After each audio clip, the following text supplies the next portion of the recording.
अजीज दोस्तों, अस्सलाम वालेकुम, नमस्ते, सत श्री अकाल, जय जिनेंद्र, गुड आफ्टरनून। अजीज दोस्तों, पाकिस्तान का कर्जा जो है ना, वो पिछले 25 साल से हर 5 साल बाद डबल हो जाता है। ये एक रिपोर्ट आई है कि पाकिस्तान का कर्जा पिछले 25 सालों में हर 5 साल बाद डबल हो जाता है। एशियन लाइट ऑर्गेनाइजेशन ने ये रिपोर्ट इशू की है और इसकी मेन वजह 25 साल का मतलब हुआ मुशर्रफ ने जब 98 में टेक ओवर किया तब से लेके अब तक। तो मुशर्रफ का पीरियड, फिर जरदारी का, फिर नवाज शरीफ का, फिर इमरान खान का, अब शहबाज शरीफ का। होता यह है कि कर्जे पे कर्जा लेते जा रहे हैं और नॉन डेवलपमेंट सेक्टर में इन्वेस्ट होता है। चले आप एक डेवलपमेंट, आप इंडस्ट्रियां लगा रहे हैं उस कर्जे से, तो वो रेवेन्यू आता है, आप अपना एक्सपोर्ट उससे बढ़ा रहे हैं इंडस्ट्रीज लगा के, ये सब चीज़ें करके, लेकिन उसका कोई फ़ायदा सरकार को नहीं होता। अजीज़ दोस्तों, अब भी कर्जे की पीछे लगे हुए हैं, कोई इनके पास पॉलिसी है नहीं, क्योंकि एक्चुअल में आप पॉलिसी उस वक्त बनाएं जब कोई सही से डेमोक्रेटिक गवर्नमेंट हो। पीछे साला फौजी बैठा हुआ है, करप्ट फौजी बैठे हुए हैं जो कि सारे फैसले करते हैं। आप बताएं दुनिया के कौन से मुल्क में इकोनॉमिक पॉलिसीज फौजें चलाती हैं? अब अगर फौजियों के हाथ में ये काम होंगे तो फिर यही नतीजा निकलेगा। अब इस वक्त भी कर्जा ही लेने के ऊपर सारा जोर है, सारा जोर इन्होंने पिछले 6 महीने से हम देख रहे हैं IMF के पीछे लगे हुए हैं कि 1.1 बिलियन डॉलर दे दो। फिर घोड़े दौड़ाते हैं चाइना की तरफ, सऊदी अरब, इमारात, पैसे दो पैसे दो, और कोई तो इनका अब दोस्त बचा नहीं है। और ये दोस्त भी खूब डिस्टेंस कर रहे हैं। हम देखें कि ये जो इसाक डार है, पाकिस्तान का फाइनेंस मिनिस्टर, ये जा रहा है 10 अप्रैल को 1 हफ्ते के लिए वॉशिंगटन। वो अपने फाइनेंस सेक्रेटरी, स्टेट बैंक के गवर्नर, पूरा लंबा चौड़ा डेलीगेशन लेके जा रहा है। आप भीख मांगने जाते हो ना, तो मसला ये है कि वो भीख देने वाला जब देखता है ना कि आप वॉशिंगटन में आए हो, आपकी अपनी एम्बेसी की प्रॉपर्टियां हैं, किसी के घर में रह लो भाई, बहुत है, कोई छोटे होटल में रह लो। आप ठहरते हो 5 स्टार होटल में, वो भी अपने पूरे स्टाफ के साथ, और उसमें भी पता नहीं किस किस की फैमिली साथ होती हैं। तो लेंडर जो है ना, वो फिर कहता है भाई यार छोड़ो यार। अब ये इसाक डार जा रहा है 1 हफ्ते के लिए 10 अप्रैल को IMF के पास। IMF ने कहा है कि भाई साहब, साफ अल्फाज में कहा है, साफ अल्फाज में, कि हमें पाकिस्तान का कोई भरोसा नहीं है। आप बोलते क्या हो, होता क्या है। हमने आपको जो शर्तें रखी हैं वो आप पूरी कर नहीं रहे हो।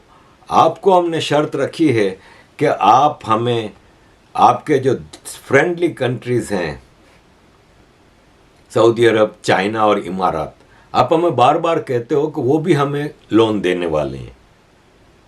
हम आपको देते रहते हैं, अब वो तो लोन दे नहीं रहे, उल्टा अपनी चाइना अपनी लोन मांग रहा है, सऊदी अरब ने 2 बिलियन रखने के लिए जो दिए थे वो मांग रहा है। आप हमें अब राइटिंग में ला के दें इनकी तरफ से, कि सऊदी अरब लिख के दे कि हाँ भाई मैं इतने पैसे दे रहा हूँ, इमारात लिख के दे कि हम इतने पैसे दे रहे हैं, चाइना लिख के दे, क्योंकि हम आपकी ज़बान पे अब भरोसा नहीं कर सकते। इस स्टेज पे चीज़ें आ गई हैं। अब सऊदी अरब का जहाँ तक मामला है ना, देखें भाई, तो सऊदी अरब है ना, उसने अपनी पॉलिसी को चेंज किया है। पहले सऊदी अरब दबा के मददें करता था, कर्जे देता था, अमेरिका के कहने पे मदरसा सेक्टर में, जिहाद पे, सब पे पैसा लगाता था, बिलियंस ऑफ डॉलर का, मतलब हातिम ताई बने हुए हैं, सबको दिए जा रहे हैं, खुला डुल्ला पैसा आ रहा था। दुनिया में पेट्रोल की वैल्यू बढ़ रही थी। अब इनको भी पता है कि भाई साहब 5, 10, 20, 25 साल बाद पेट्रोल की कोई ख़ास वैल्यू नहीं होगी।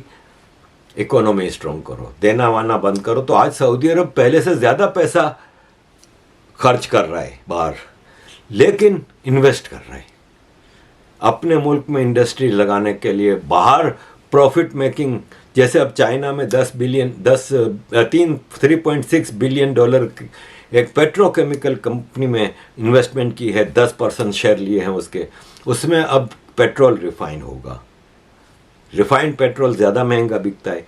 तो इस तरह की इन्वेस्टमेंट्स कर रहा है, इंडिया में इन्वेस्टमेंट कर रहा है, प्रॉफिट के लिए कर रहा है।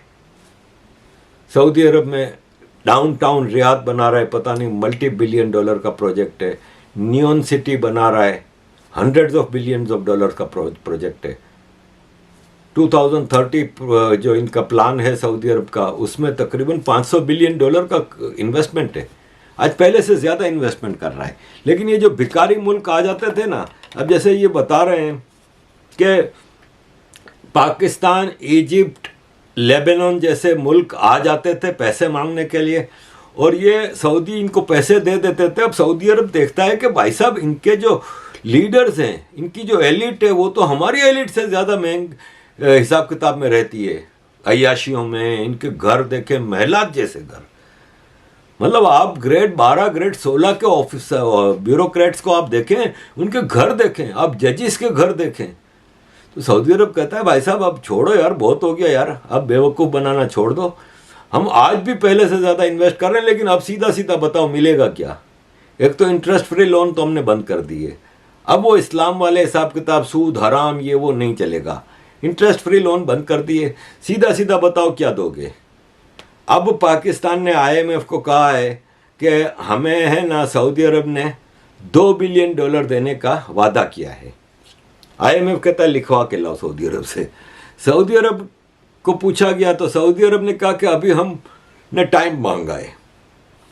पाकिस्तान की शहबाज सरकार ने सऊदी अरब को डेलीगेशन भेजा और इमारात को, और उनसे कहा कि माई बाप मर जाएंगे, हम कहीं के नहीं रहेंगे, आप प्लीज़ लिख के दे दो और हमें दे दो, वरना हम अब कहीं के नहीं हैं।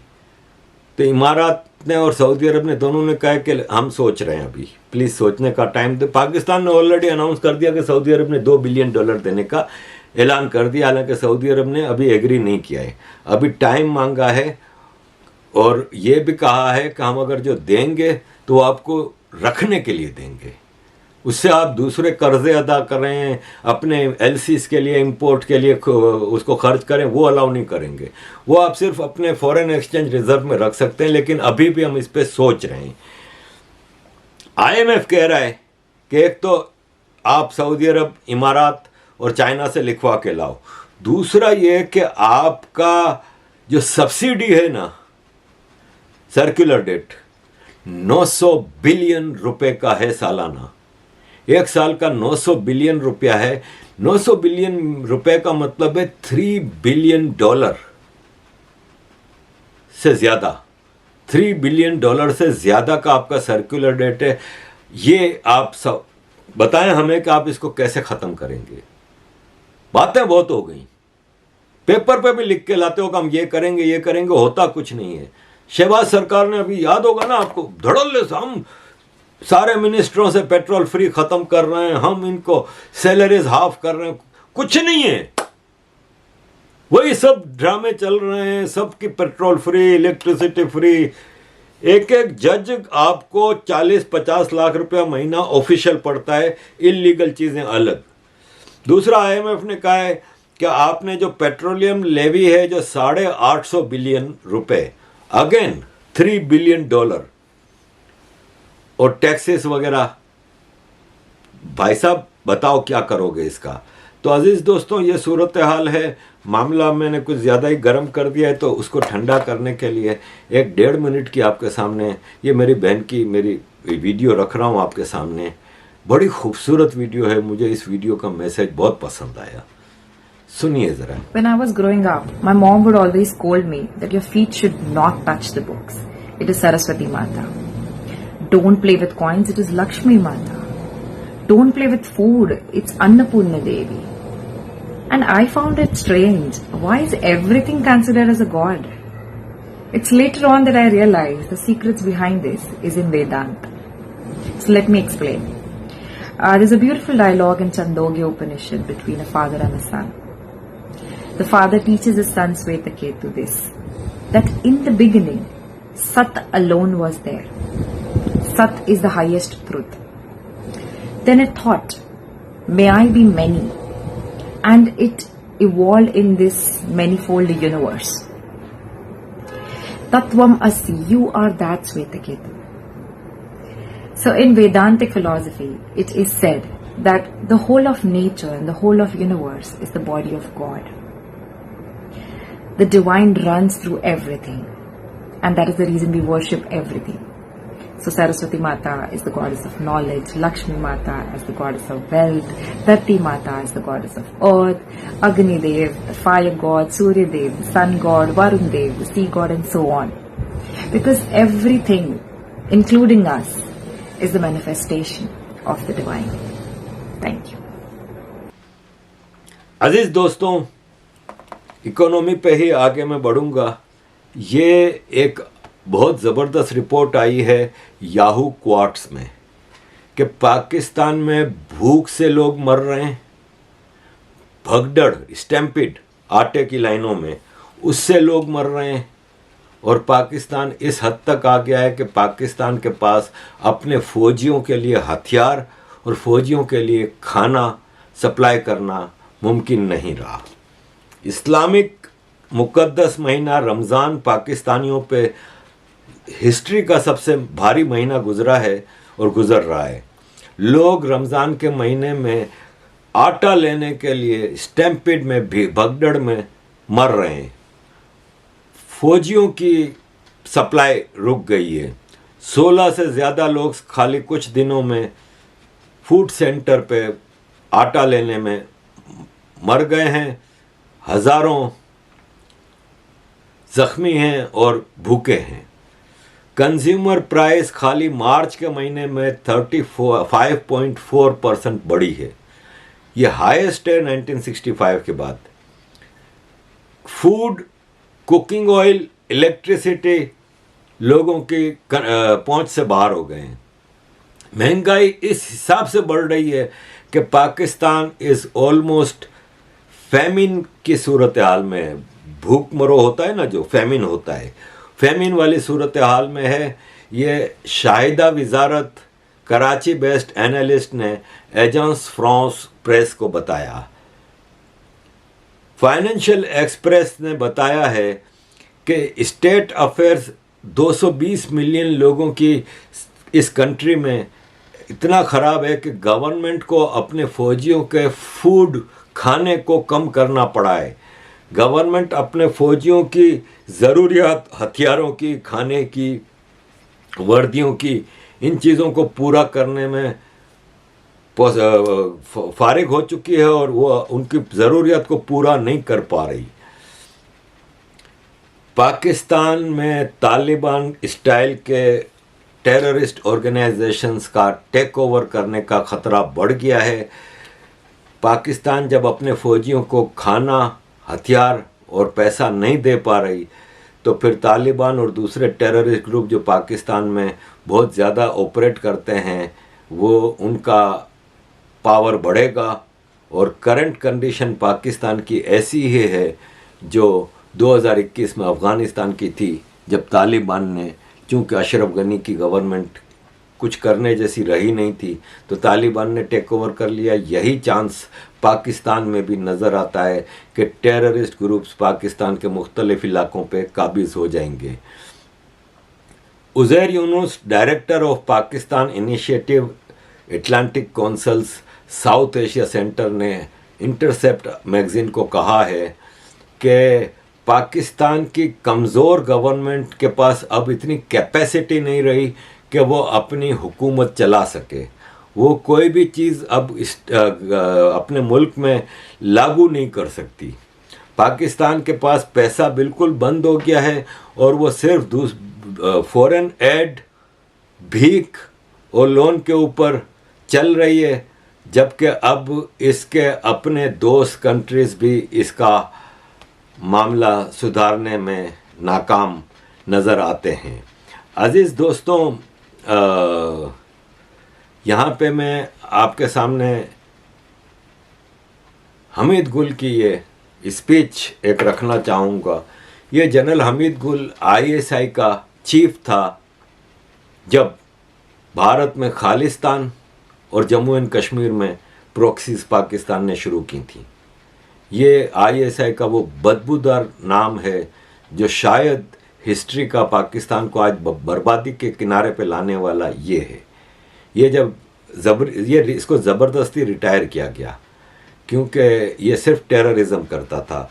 और अफ़गानिस्तान में जब अमेरिका ने पैसा लगाना सऊदी अरब का और हथियार भेजने शुरू किए थे सोवियत के ख़िलाफ़ लड़ने के लिए, तो ज़ियाउल हक की टीम का ये फ्रंटमैन था और उस वक्त ये अमेरिका से ज़्यादा किसी को पसंद नहीं करता था।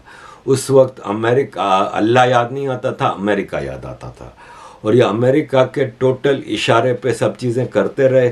फिर अमेरिका ने जब अफ़गानिस्तान में अपना बोरिया बिस्तरा लपेट के गया तो अमेरिका को पता चला कि जितने हथियार हम अफ़गान मुजाहिदीन के लिए देते थे उसमें से 25% मुजाहिदीन तक जाते थे, 75% पाकिस्तान स्टॉक कर लेता था।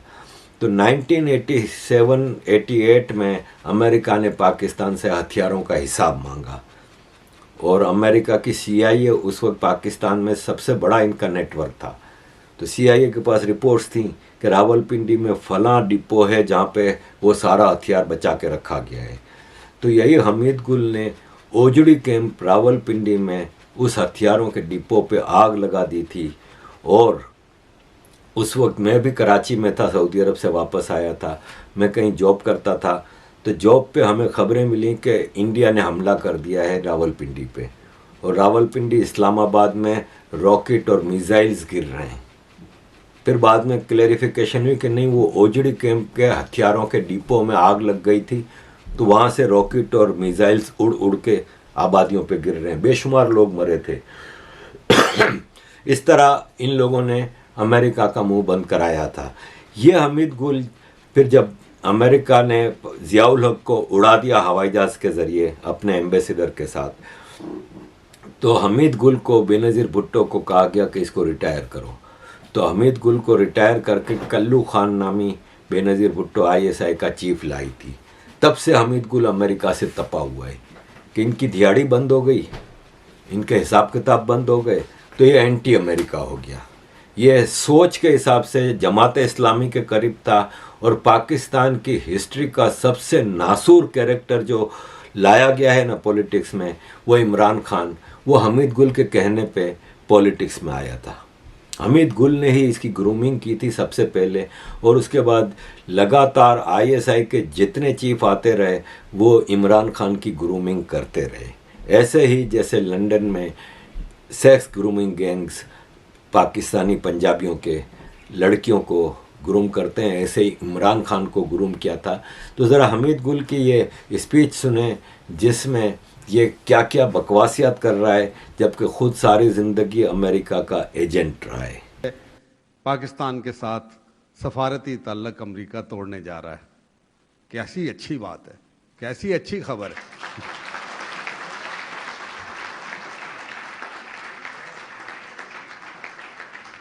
हम तो मुद्दतों से मुंतजिर थे जनाब कि तुम रूठे और हम छूटे।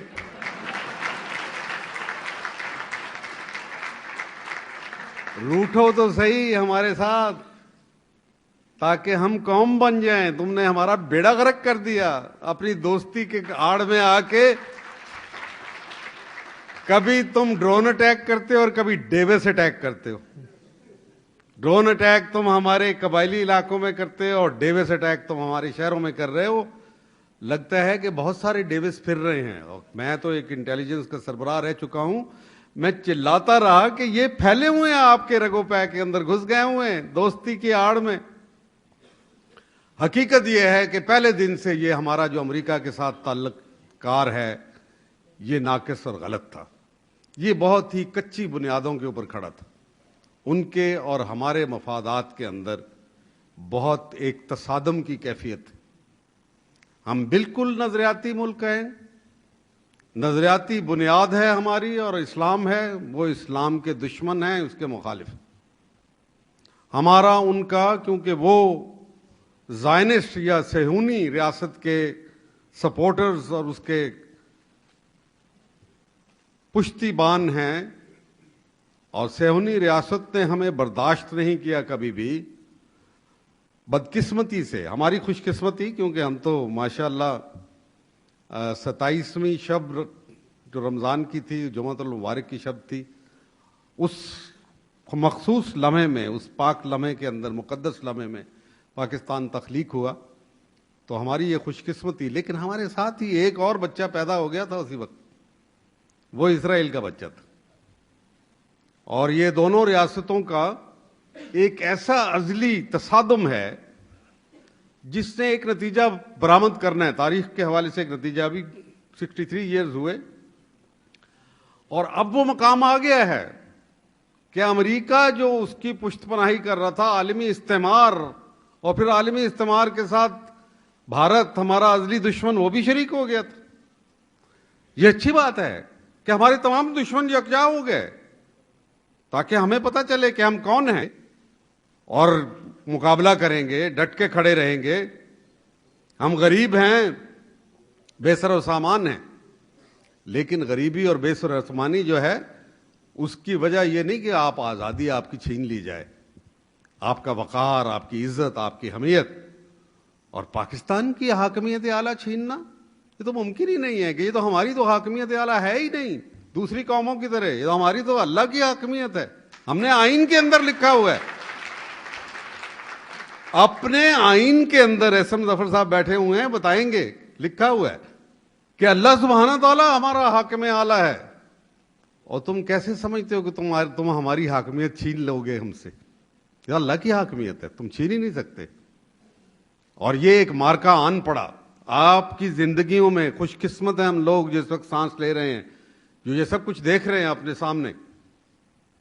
ये बहुत अच्छे लम्हात हैं तारीख के, जिसमें आप एक मार्का बपा हुआ जिसका अल्लामा इकबाल ने उसी वक्त इजहार कर दिया था, गालिबन 1935 या 36 में, कि दुनिया को है फिर मार्का रूहो बदन पेश, तहजीब ने फिर अपने दरिंदों को उभारा। तहजीब ने अपने अंदर, यानी तहजीब, मगरबी तहजीब का दरिंदा जो है वो ये अब पर्दा चाक करके, तहजीब का पर्दा चाक करके खूनखार दरिंदा बाहर निकल आया। उसने ग्वांतानामो बे बनाए, उसने अबू गरैब बनाए, रेंडिशन कैंप बनाए, उसने रेमंड डेविस जैसे जो हैं किलर। यस, हमें जमहूरियत में बिलीव करते हैं। और पाकिस्तान वाहिद मुल्क है दुनिया का जहां तीन जो बड़े जज्बे हैं इस वक्त, 3 नोशंस ऑफ द एज, वो कंबाइन करते हैं। किसी और दुनिया के मुल्क में मैंने बहुत गौर किया है, यहां बड़े दानिश्वर बैठे हुए मेरे साथ इत्तफाक करेंगे, सबसे बड़ा जज्बा जो है वो मजहब का जज्बा है। वो अगर आज क्रूसेड पाकिस्तान के साथ या दुनिया इस्लाम के साथ लड़ रहे हैं, जॉर्ज बुश ने कहा, तो वो मजहब की बुनियाद पे कर रहे हैं। ये एक जज्बा है, हमें कबूल करना चाहिए। दूसरा, स्टेट नेशनलिज्म। हम पाकिस्तान के परिस्तार हैं, हमारे लिए इस्लाम और पाकिस्तान के अंदर कोई फर्क नहीं है, एक दूसरे के लिए लाज़िम मलजूम है। और तीसरा जज्बा है वो जमहूरियत है, अवाम की राय, अल्लाह की हाकमियत का इजहार अवाम की ख्वाहिशात के मुताबिक, उनकी तमन्नाओं की अक्कासी करता हुआ, उनकी आरज़ुओं की तकमील करता हुआ। और ये तीनों जज्बे जो हैं पाकिस्तान के अंदर आके जमा हो जाते हैं।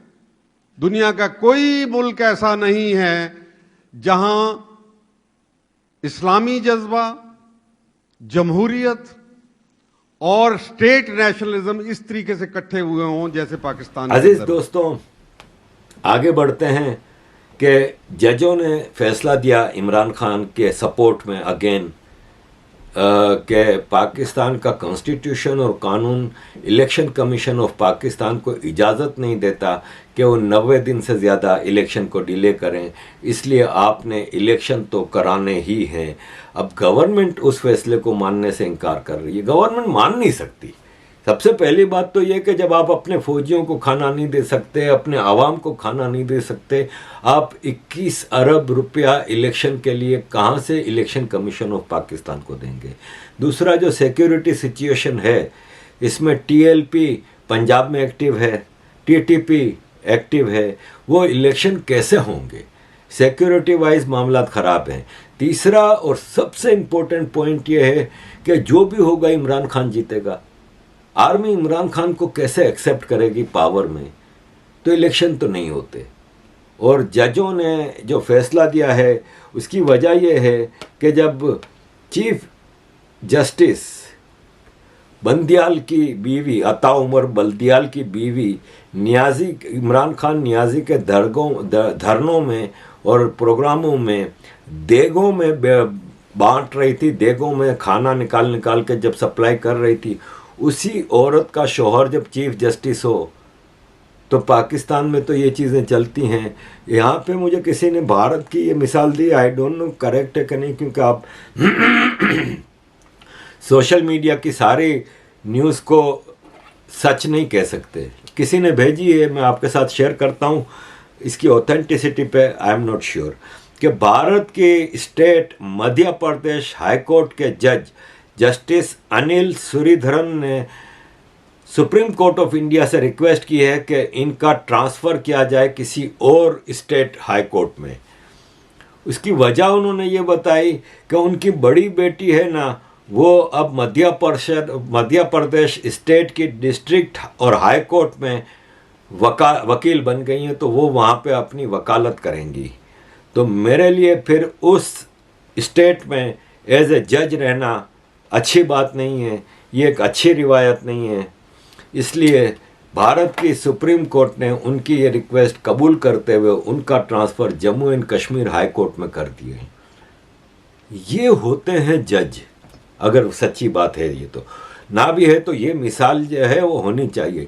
यहाँ पे जितने जज हैं उनकी बेगमात, उनकी बेटियाँ, उनके दामाद, उनकी बहुएं इमरान खान के धरनों में नाचती हैं। तो आप इंसाफ कैसे करेंगे कि इस वक्त तो सारा अदालतों में प्रोसीजर तो इमरान खान के हवाले से ही चीज़ें चल रही हैं। तो अजीज़ दोस्तों, इलेक्शन मुश्किल नज़र आते हैं। मार्शल लॉ के अलावा, टेक्नोक्रेट मार्शल लॉ के अलावा पाकिस्तान के पास अब और कोई रास्ता है नहीं। ये इमरान खान के बारे में जब ये फैसला आया अदालत का कि इलेक्शन 90 दिन के अंदर अंदर होने ज़रूरी हैं, तो यूथिए जो पाकिस्तान में इमरान खान ने ट्रेन किए हैं, ये पाकिस्तान की तबाह सोसाइटी को और तबाही की तरफ ले गया है। ये एक यूथनी कह रही है, मरियम सफ्दर को आज अब ये अल्फाज हैं कि मरियम नवाज को जजों ने ठोक दिया।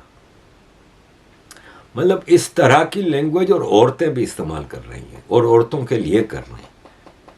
यार कहाँ लेके आया है ये हमें इमरान खान के टाइम मैगज़ीन, जो अमेरिका का टाइम मैगज़ीन है, उसके कवर पे इमरान खान की फ़ोटो लगी है और उसका मेन आर्टिकल इमरान खान पे है। यूथ ये नाचने लगे, ओ अमेरिका का टाइम मैगज़ीन हमारे को वो कवर कर रहा है। इमरान खान भी पहले तो नशे में था और खुश हो गया कि मैंने जो अमेरिकन एक प्रोपेगेंडा एजेंसी को हायर किया है, देखो टाइम मैगज़ीन की कवर पे आया।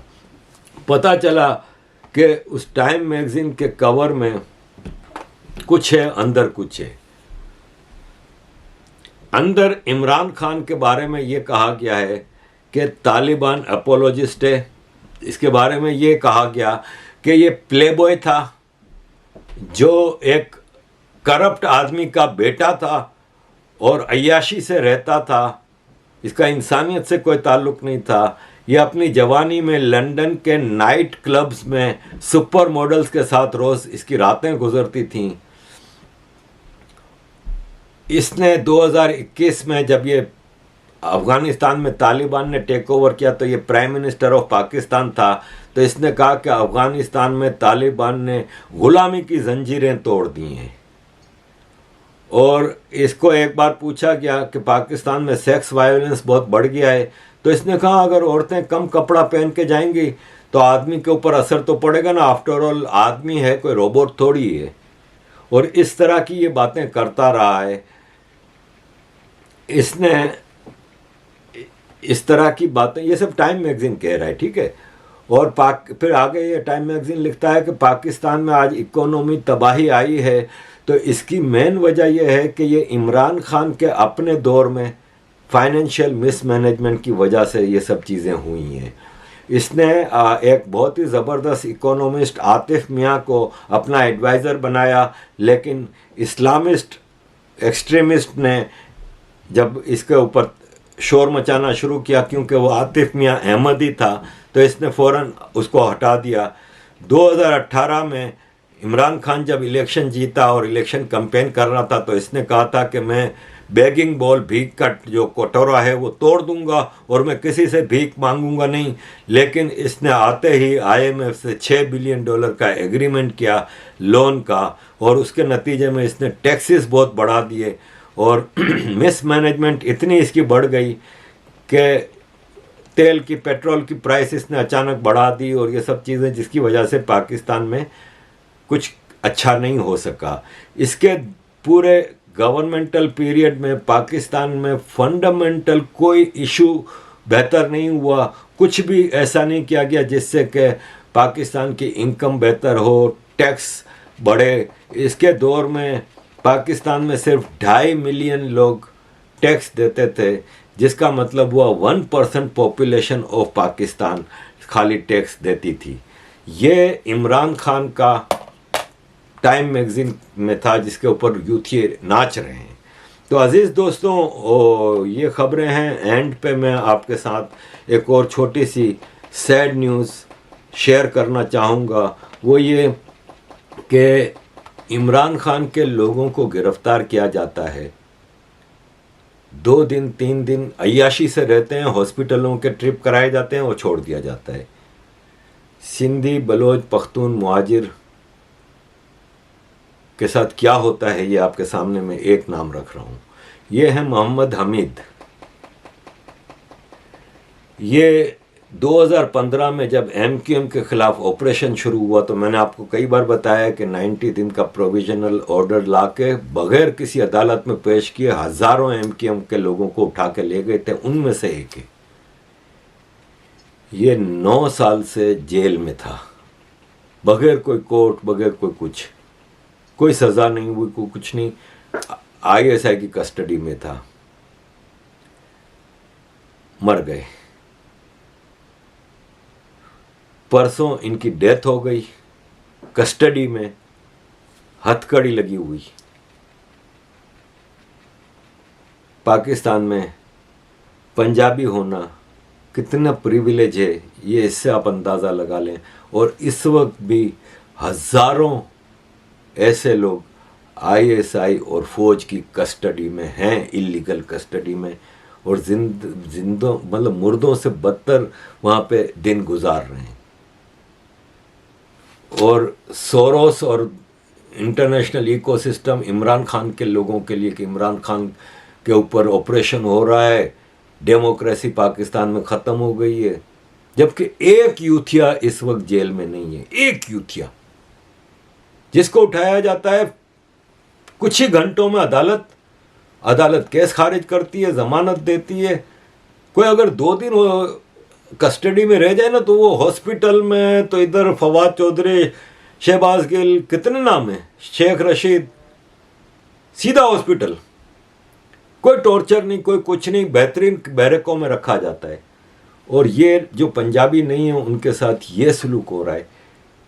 ये एक नाम है मोहम्मद हमीद, ऐसे हज़ारों Muhajir, Sindhi, Baloch, Pakhtun state illegal custody में हैं इस वक्त। ये पाकिस्तान की तबाही की हम विश ना करें तो क्यों ना करें, हम पूरी अपनी जान लगा देंगे, लेकिन इस पंजाबिस्तान की गुलामी से अब हम जान छुड़ाना चाह रहे हैं। आप इमरान खान को पंजाब का प्रेसिडेंट बनाओ, प्राइम मिनिस्टर बनाओ, बादशाह बनाओ, हमें कोई एतराज़ नहीं। आप आज़ाद पंजाब स्टेट लेके जाओ, हमारी जान छोड़ो। अजीज़ दोस्तों, thank you very much for all your support, keep support.